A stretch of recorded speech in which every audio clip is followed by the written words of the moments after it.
الحمد لله رب العالمين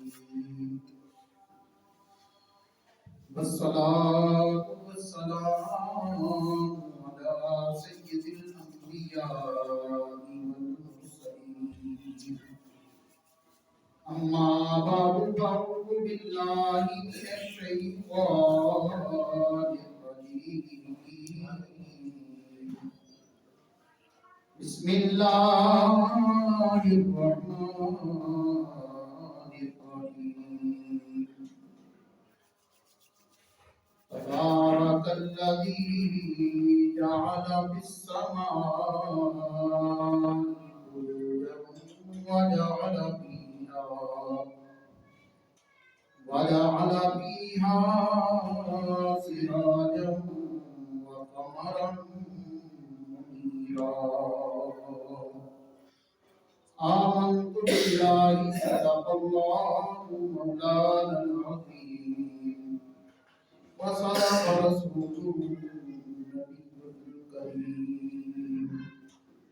قال الله تبارك وتعالى في شان حبيبه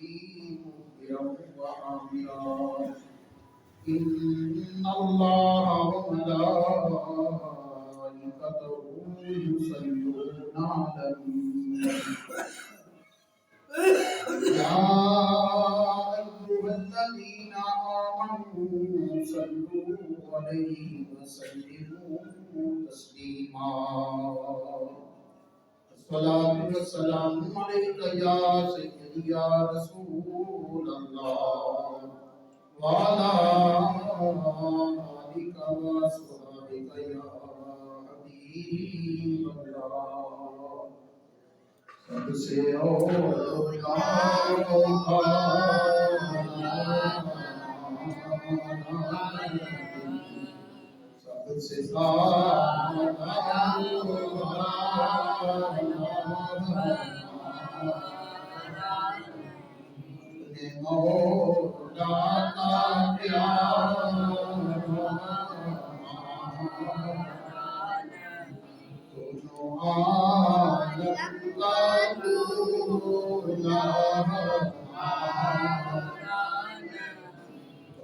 دیتا ہے تیری کو چاہیے کون دیتا ہے تیری کو چاہیے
پیارے آقا صلی اللہ علیہ وآلہ وسلم کی بارگاہ مقدسہ میں عبادت و اسلام عرض کرنے کے بعد اللہ تبارک و تعالیٰ نے انسان کو رہنمائی اختیار کرنے کے لیے اپنے ایسے مظاہر اس کے سامنے رکھے ہیں جن کو دیکھ کر اللہ کی ذات سے محبت اللہ کی ذات پر ایمان انسان کا مضبوط ہو جاتا ہے۔ اگر عقل سلیم کے ساتھ انسان اللہ کی مخلوقات کے اندر غور کرے تو یقیناً انسان جو ہے اس نتیجے پر پہنچتا ہے کہ واقعتاً خالق کائنات کی ذات وہ ذات ہے کہ اس کے سوا کسی کو نہیں پوجنا چاہیے، اللہ کے سوا کسی کی عبادت نہیں کرنی چاہیے۔ خالق کائنات نے ارشاد فرمایا تبارک الذی جعل فی السماء بروجا وجعل فیہا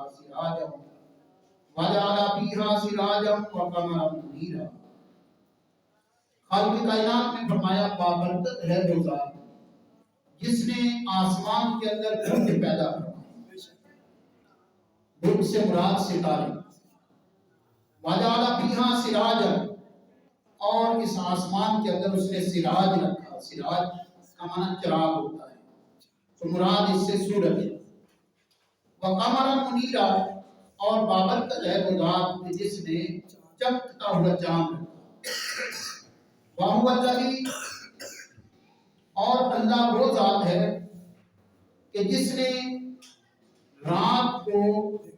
دن کے آگے پیچھے آنے کا ایک سلسلہ بنایا، کیوں؟ لمن اراد ان یذکر او اراد شکورا، اس شخص کے لیے جو نصیحت حاصل کرنا چاہے اس کے لیے بھی اللہ نے یہ نظام رکھا ہے، رات جاتی ہے دن آ جاتا ہے، دن گزرتا ہے رات آ جاتی ہے، یہ اللہ تبارک و تعالیٰ نے ایک نظام رکھا اس شخص کے لیے، لمن اراد ان یذکر او اراد شکورا، اس شخص کے لیے جو نصیحت حاصل کرنے چاہے یا اپنے رب کا شکر ادا کرنا چاہے، جو اپنے رب کا شکر ادا کرنے کا ارادہ چاہتا ہے اور وہ چاہتا ہے کہ میں اللہ کا شکر ادا کروں اور میرے لیے کوئی دلیل ہو، تو اللہ نے فرمایا کہ رات اور دن کا جو آنا ہے، رات گزرتی ہے دن آ جاتا ہے، پھر دن چلا جاتا ہے رات آ جاتی ہے، یہ جو اللہ نے ایک نظام رکھا ہے یہ اسی شخص کے لیے ہے جو اللہ کا شکر ادا کرنا چاہے اور اللہ کے لیے نصیحت حاصل کرنا چاہے،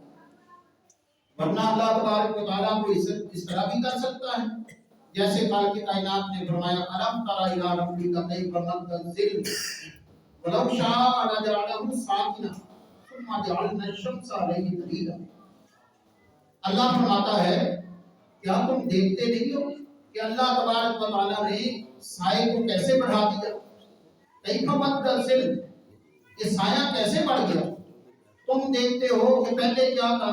سورج نکلا پھر یہ سایہ بڑھتے بڑھتے رات ہو گئی اور رات گھنی رات چھا گئی، ثم انشاء لجعلہ ساکنا، اگر اللہ چاہتا تو اسی طرح رات ہی رہتی ہے گزرتی نہ، لیکن اللہ تبارک و تعالیٰ وہ ذات ہے ثم جعلنا الشمس علیہ دلیلا، اللہ نے دلیل کے طور پر پھر سورج نکالا تاکہ تمہیں معلوم ہو جائے کہ جو اللہ اس سائے کو لانے والا تھا وہ اللہ اس سائے کو ختم کرنے پر بھی قادر ہے، وہ اللہ اس سائے کو ختم کرنے کی بھی طاقت رکھتا ہے۔ آگے اللہ نے فرمایا ثم قبضناہ الینا قبضا یسیرا، اللہ تبارک و تعالیٰ وہ ہے کہ جو اپنے قبضے میں لے لیتا ہے اپنی طرف کھینچتے ہوئے آہستہ آہستہ، لتولج اللیل فی النہار وتولج النہار فی اللیل، وہ اللہ ہی ہے جو رات کو دن میں داخل کر دیتا ہے اور دن کو رات میں داخل کر دیتا ہے، لیکن اللہ چاہے تو دن کو ٹھہرا دے، وہی آگے بھی جا سکتا ہے، اگر اللہ چاہے تو رات کو اسی جگہ پہ ٹھہرا دے، وہی آگے بھی لے جا سکتا، لیکن خالق کائنات فرماتا ہے کہ اللہ وہ ذات ہے کہ اس نے ان ساری باتوں کے اندر تمہارے لیے نشانیاں رکھی ہیں، تمہارے لیے خالق کائنات نے ایک نشانی کے طور پر باتیں رکھی ہیں تاکہ کوئی شکر ادا کرنا چاہے تب بھی وہ اللہ کی نعمتوں کو دیکھے، اگر کوئی نصیحت حاصل کرنا چاہے تب بھی کوئی اس کو دیکھے، لیکن یہ ساری چیزیں تو ہم دیکھتے اپنی جگہ پر، اگر آپ رشتوں کا معاملہ دیکھیں، رشتوں کا معاملہ دیکھیں، کوئی انسان غور کرے تو انسان کیا ہوتا ہے، بظاہر وہ ایک اکیلا ہوتا ہے لیکن اس کے ساتھ رشتے جڑتے ہیں، اس کے ساتھ اس کے بھائی سپورٹ کرتے ہیں، اس کے ساتھ اس کے چچے تائے سپورٹ کرتے ہیں، پھر یہ انسان کا ذاتی معاملہ ہوتا ہے، پھر کس طرح اس کو آگے رشتوں کو لے کر جایا جائے، تو پھر بندے کی جب شادی ہوتی ہے اس کے سسرال کی طرف سے اس کے رشتے اس کے ساتھ جڑ جاتے ہیں، تو آپ دیکھتے ہیں کئی دفعہ ایسا ہوتا ہے کام پڑ جاتا ہے جناب بندے کے سارے پہنچ جاتے ہیں، وہ جناب 5-10 کی کام ہے، ہاں جی بڑے بڑے کام جو ہے وہ کر جاتے ہیں۔ تو یہ رشتے جو ہیں یہ انسان اپنی ذات کے اندر بھی اللہ فرماتا ہے وَهُوَ الَّذِي خَلَقَ مِنَ الْمَاءِ بَشَرًا فَجَعَلَهُ نَسَبًا وَصِهْرًا وَكَانَ رَبُّكَ قَدِيرًا۔ لوگوں تم دیکھو تو صحیح، اللہ نے تمہیں پانی سے پیدا کیا اور پھر اس کے بعد فَجَعَلَهُ نَسَبًا وَصِهْرًا، اللہ نے تمہارے ان رشتوں کو نسبن بھی بنایا اور سسرالی کے طور پر بھی بنایا، یعنی تمہارا ایک اپنا خاندان بھی تھا، پھر اس خاندان کو جوڑنے کے لیے تاکہ تمہاری مزید سپورٹ ہو جائے، تمہاری مزید مدد ہو جائے، تو اللہ تبارک و تعالیٰ نے صہرا سسرال کا رشتہ بھی تمہارے لیے قائم کر دیا۔ وَكَانَ رَبُّكَ قَدِيرًا، اور اللہ تبارک و تعالیٰ تمہارا رب جو ہے وہ قدرت رکھنے والا ہے۔ تو لہذا انسان کائنات کے اندر غور کرے یا اپنی ذات کے اندر یا اپنے ماحول کے اندر غور کرے، اللہ تبارک و تعالیٰ نے اس کا ایسا نظام بنایا ہے کہ کوئی ایسی وجہ نہیں ہے۔ میں نے شروع میں جیسے عرض کیا، اگر عقل سلیم انسان کے پاس ہے، سمجھ بوجھ کی کوئی اس کے پاس کوئی زاویہ ہے، معمولی سا بھی ہے، تو انسان ضرور لمن اراد ان یذکر و اراد شکورا ضرور اس نتیجے پر پہنچتا ہے، یا تو وہ اللہ کے معاملات کو دیکھ کر نصیحت حاصل کرے گا، اور نصیحت حاصل ہو چکی ہے تو پھر اللہ کا شکر ادا کرے گا۔ تو اللہ خالق کائنات نے فرمایا وَعِبَادُ الرَّحْمَنِ الَّذِينَ يَمْشُونَ عَلَى الْأَرْضِ هَوْنًا وَإِذَا خَاطَبَهُمُ الْجَاهِلُونَ قَالُوا سَلَامًا۔ جب انسان اللہ کی طرف رجوع کرتا ہے، اللہ خالق کائنات اس بندے کو جب اپنی جو معرفت عطا کر دیتا ہے، اپنی پہچان دے دیتا ہے، تو اس وقت انسان جو ہے یقینی طور پر اللہ کا بندہ بننے پر فخر محسوس کرتا ہے، اور اللہ کا بندہ جب بنتا ہے تو اس کی کچھ صفتیں ہیں جو اللہ نے بیان فرمائی۔ خالق کائنات فرماتا ہے وَعِبَادُ الرَّحْمَنِ الَّذِينَ يَمْشُونَ عَلَى الْأَرْضِ هَوْنًا وَإِذَا خَاطَبَهُمُ الْجَاهِلُونَ قَالُوا سَلَامًا۔ رحمان کے بندے وہ ہیں جب وہ زمین پر چلتے ہیں تو عاجزی سے چلتے ہیں، یعنی ان کے اندر کوئی تکبر نہیں ہوتا، اور تکبر انسان کے اندر تب پیدا ہوتا ہے جب انسان کو اللہ سے ملاقات کی امید نہ ہو۔ ایک مسلمان جو اللہ کے ملنے کا ایمان رکھتا ہے، اس کے اندر تکبر کس چیز کا؟ خالق کائنات نے فرمایا وَقَالَ الَّذِينَ لَا يَرْجُونَ لِقَاءَنَا لَوْلَا أُنزِلَ عَلَيْنَا الْمَلَائِكَةُ، کہ وہ لوگ جو آخرت میں ملنے کی اللہ سے امید نہیں رکھتے، وہ کہتے ہیں کہ ہماری طرف رشتے کیوں نہیں آتے، ہمیں پیغام اللہ کا کیوں نہیں دینے آتے۔ یہ بکس میں کہتے تھے، نبی صلی اللہ علیہ وسلم کے بکس کے اندر یہ کہتے تھے، تو اللہ نے فرمایا لَقَدِ اسْتَكْبَرُوا، یہ وجہ ان کی یہ کہنے کی یہ ہے کہ ان کو تکبر ہے، اور تکبر کیوں آیا کہ ان کو آخرت میں اللہ سے ملنے کی امید نہیں۔ جس کو پتا ہو کہ میں نے اللہ کے سامنے جانا ہے، الْمُلْكُ يَوْمَئِذٍ الْحَقُّ لِلرَّحْمَنِ وَكَانَ يَوْمًا عَلَى الْكَافِرِينَ عَسِيرًا، جس دن کا مالک اللہ ہے، جس دن کا مالک اللہ ہے، اور اللہ تبارک و تعالیٰ اس دن جب اپنے شان کے مطابق بیٹھا ہوگا، وَيَوْمَ يَعَضُّ الظَّالِمُ عَلَىٰ يَدَيْهِ يَقُولُ يَا لَيْتَنِي اتَّخَذْتُ مَعَ الرَّسُولِ سَبِيلًا يَا وَيْلَتَىٰ لَيْتَنِي لَمْ أَتَّخِذْ فُلَانًا خَلِيلًا۔ اللہ فرماتا ہے اس دن پھر ظالم اپنے ہاتھوں کو چبائیں گے، وَيَوْمَ يَعَضُّ الظَّالِمُ عَلَىٰ يَدَيْهِ، اپنے ہاتھوں کو چبائیں گے۔ جس طرح ہوتا ہے نا افسوس کے ساتھ انسان اپنی دندیاں کاٹتا ہے، تو جب اللہ تبارک و تعالیٰ کو رحمان جب جلوہ افروز ہوگا، حساب کتاب کے لیے معاملات کھل جائیں گے، تو ظالم پھر اس دن اپنے دانتوں سے اپنے ہاتھوں کو چبائیں گے اور کہیں گے کاش کہ میں نے اپنے رسول کے ساتھ ہی راستہ اختیار کیا، یعنی میں نے اپنے رسول والا راستہ اختیار کیا ہوتا۔ اور پھر اس دن یہ بات ایک یاد رکھیں کہ اللہ فرماتا ہے وقال الرسول یا ربی ان قوم اتخذوا هذا القرآن مہجورا۔ اگر یہ جملہ میرے نبی صلی اللہ علیہ وسلم نے ہمارے سامنے کہہ دیا تو پھر ہمارا کیا بچے گا؟ جس دن ظالم چبائیں گے اپنے ہاتھوں کو اور کہیں گے کہ یا اللہ میں نے اپنے رسول والا راستہ اختیار کیا ہوتا. اللہ فرماتا ہے وقال الرسول یا ربی، اس دن رسول بھی اپنے رب سے عرض کریں گے ان قوم اتخذوا هذا القرآن مہجورا، اے اللہ میری قوم نے قرآن چھوڑ دیا،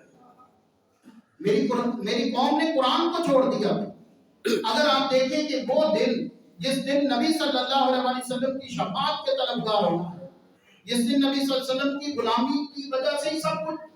بندے کا بچنا ہے، اس دن اگر رسول اللہ صلی اللہ علیہ وسلم نے کہہ دیا کہ یا اللہ میری قوم نے قرآن چھوڑ دیا تھا، تو پھر جن کے لیے کہا ہوگا ان کا کیا بنے. تو اس لیے اللہ تبارک و تعالیٰ نے فرمایا کہ اس دن وَيَوْمَ يَعَضُّ الظَّالِمُ عَلَىٰ يَدَيْهِ يَقُولُ يَا لَيْتَنِي اتَّخَذْتُ مَعَ الرَّسُولِ سَبِيلًا، اس دن ظالم اپنے ہاتھوں کو چبائیں گے اور کہیں گے کہ یا اللہ میں نے کاش کہ میں نے اپنے رسول کا راستہ اختیار کیا ہوتا. یا ویلتا لیتنی لم اتخذ فلانا خلیلا. زندگی کے اندر بہت سارے لوگ انسان کی گمراہی کے ساتھی بن جاتے ہیں، لیکن بات یاد رکھے قیامت کے دن جب اللہ کے سامنے کھڑے ہوں گے اس وقت جن کی وجہ سے بندہ گمراہ ہوا ہوگا وہاں پر کھڑا ہو کر کہے گا یا ویلتا لیتنی لم اتخذ فلانا خلیلا، کاش کہ میں نے فلاں کو دوست نہ بنایا ہوتا. لم اتخذ فلانا خلیلا، کاش کہ میرا فلاں دوست نہ ہوتا. فلاں بندہ جس نے میرے ساتھ مل کر کسی کے قتل کی پلاننگ کی وہ بندہ میرا دوست نہ ہوتا. جس نے میرے ساتھ مل کر کسی کی چوری کی پلاننگ کی کاش کہ وہ میرا دوست نہ ہوتا. کاش کہ کسی اور جرم میں دنیا کے اندر رہتے ہوئے میرے ساتھ شریک کار رہا، کاش کہ میں اس کو اپنا دوست نہ بناتا بلکہ میں اپنے رسول صلی اللہ علیہ وسلم کا راستہ اختیار کرتا. تو لہذا خالق کائنات فرماتا ہے کہ اللہ کے بندے، رحمان کے بندے وہ ہیں وہ زمین پر چلتے ہیں اونن، عاجزی سے چلتے ہیں. جیسے سورہ بنی اسرائیل میں اللہ تبارک و تعالیٰ نے فرمایا وَلَا تَمْشِ فِي الْأَرْضِ مَرَحًا إِنَّكَ لَن تَخْرِقَ الْأَرْضَ وَلَن تَبْلُغَ الْجِبَالَ طُولًا. تم زمین پر اکڑ کر نہ چلو، کیوں؟ نہ تو تم زمین کو پھاڑ سکتے ہو نہ تم اللہ کے پہاڑوں سے اونچا ہو سکتے ہو. یعنی تمہارے اندر اللہ کے پہاڑوں سے اونچا ہونے کی سکت نہیں ہے. تو تم جب اکڑ کر چلو گے تو کیا تم پہاڑوں سے زیادہ سخت ہو جاؤ گے؟ اور پھر زمین بھی تمہارے چلنے سے پھٹ نہیں جائے گی. تو لہذا رحمان کے بندے وہ ہیں جو زمین پر عاجزی کے ساتھ چلتے ہیں. تو خالق کائنات نے فرمایا یہ چیزیں ہیں جو انسان کو زندگی کے اندر اپنانے کی ضرورت ہے.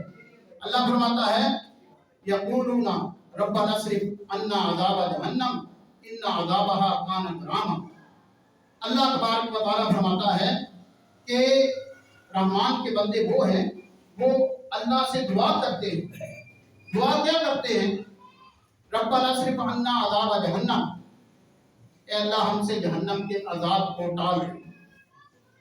اپنے لیے دعائیں کرتے ہیں یا اللہ ہمارے لیے جہنم کے عذاب کو ٹال دے. اور جہنم کا عذاب جو ہے یہ بندے کے لیے ایک دھوکہ دینے والا ہے. انہا سات مستقرا و مقاما. اور اللہ نے فرمایا کہ وہ ٹھہرنے کے لیے یا مستقل رہنے کے لیے جہنم جو ہے برا ٹھکانہ. آپ دیکھیں جہنم، ہاں آدمی نے اپنے جرموں کا تھوڑی سزا لینی ہو یا جرموں جیسے کافروں کے لیے ہمیشہ در ہمیشہ کے لیے جہنم ہے، انہوں نے ہمیشہ رہنا، دونوں صورتوں کے اندر جہنم اچھا ٹھکانہ نہیں ہے. اس کے مقابلے میں آپ دیکھیں جنت کو اللہ فرماتا ہے اصحاب الجنت خیر مقام و احسن تأویلا. جو جنت ہے یہ اچھا ٹھکانہ ہے، ٹھہرنے کے لیے بھی اچھی جگہ ہے. وَأَحْسَنُ مَقِيلًا، اور قیلولہ کرنے کے لیے بھی بڑی اچھی جگہ ہے. کیونکہ تفسیر میں آتا ہے کہ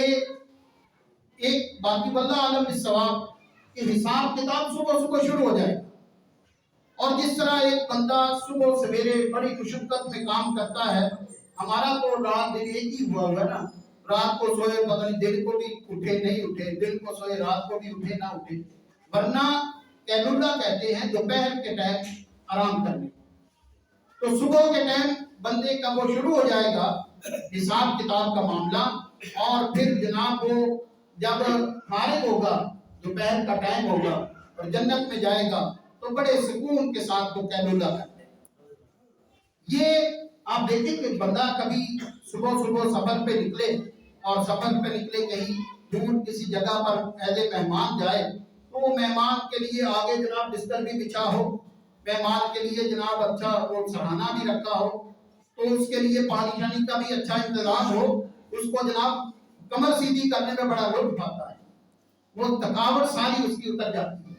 تو ایسے ہی اللہ نے فرمایا اصحاب الجنہ، جو جنتی لوگ ہوں گے ان کے لیے وہ جنت اچھا ٹھکانہ بھی ہے، وہ احسن مقیلا، اور قیلولہ کرنے کی بھی بڑی شاندار جگہ۔ تو لہذا خالق کائنات فرماتا ہے ہاں تم نے جہنم میں تھوڑی دیر کے لیے ٹھہرنا ہے یا مستقل ٹھہرنا ہے، وہ بری جگہ ہے اور جنت اچھی جگہ ہے۔ تو یہ کن کے لیے ہے؟ ان کے لیے جنت ہے جو اللہ کے بندے ہیں۔ اللہ تبارک و تعالیٰ نے زندگی گزارنے کا بھی بڑا اچھا طریقہ بتایا۔ خالق کائنات نے فرمایا والذین اذا انفقوا لم یسرفوا ولم یقتروا وکان بین ذلک قواما۔ ہم دین کو سمجھتے ہی نہیں ہے، دنیا داری کے لحاظ سے تو ہمیں بڑی نصیحتیں مل جاتی ہیں، لیکن وہی کام اگر ہم دین کی نیت سے کریں اس میں برکت بھی شامل ہو، ہمارا اللہ اور اس کا رسول بھی راضی ہو جائے۔ خالق کائنات فرماتا ہے کہ رحمان کے بندے وہ ہیں جب وہ خرچ کرتے ہیں لم یسرفوا ولم یقتروا، نہ وہ فضول خرچی کرتے ہیں اور نہ وہ کنجوسی کرتے ہیں۔ ایسا بھی نہیں ہے کہ وہ جناب مہینے کا جو ان کا بجٹ ہے وہ 10 دن میں ختم کر کے بیٹھ جاتے ہیں، ایسا بھی نہیں ہے کہ جناب وہ اپنی طبیعتیں خراب کر کے بیٹھ جاتے ہیں اور خرچ کرتے ہی نہیں اپنی صحت پر، نہیں، بلکہ اللہ فرماتا ہے وَكَانَ بَيْنَ ذَلِكَ قَوَامًا، وہ دونوں کے درمیان کا معاملہ اختیار کرتے ہیں، یعنی ضرورت ہے جتنی اتنی خرچ کرتے ہیں اور جہاں ضرورت نہیں ہے وہاں خرچ نہیں کرتے۔ تو لہذا یہ رحمان کے بندے ایسا کرتے ہیں، اللہ کے بندے ایسا کرتے ہیں، نہ وہ فضول خرچ ہوتے ہیں نہ وہ کنجوس ہوتے ہیں، بلکہ میانہ روی اختیار کرنے والے ہوتے ہیں۔ تو لہذا اللہ تبارک و تعالیٰ نے اپنی نشانیاں دکھا کر، اپنی قدرت کاملہ کے شاہکار ہمیں دکھا کر، سارے مظاہر ہمیں دکھا کر خالق کائنات نے ہمارے لیے راستہ بنایا ہے تاکہ ہم اللہ کے شکر گزار بھی بنیں اور ہم اللہ کے معاملات کو دیکھ کر نصیحت بھی حاصل کریں، ورنہ زندگیاں تو گزر رہی ہیں، سب جس طرح ٹائم جس کو ملا اس نے گزار دینا ہے۔ وہ شکر گزاری اگر اللہ کی نہیں بھی کرتا تو اللہ کو کوئی فرق نہیں پڑتا، ہم شکر گزار ہوں گے اللہ کا تو ہمارا فائدہ ہے، اور ناشکری کریں گے تو ہمارا نقصان ہے۔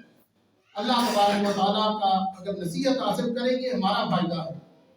نہیں کریں گے تو اللہ کا کوئی نقصان نہیں ہے۔ ہمیں زندگیاں اس طرح گزارنی چاہیے تاکہ ہمارا دین جو رہنمائی زندگی گزارنے کے طریقے بتاتا ہے اس کے مطابق زندگیاں بسر کرے۔ اللہ تبارک و تعالیٰ کی بارگاہ میں دعا ہے کہ خالق کائنات ہمیں نبی رحمت صلی اللہ علیہ وسلم کے لائے ہوئے سچے دین پر عمل جاری کی توفیق نصیب فرمائے۔ وآخر دعوانا ان الحمد للہ۔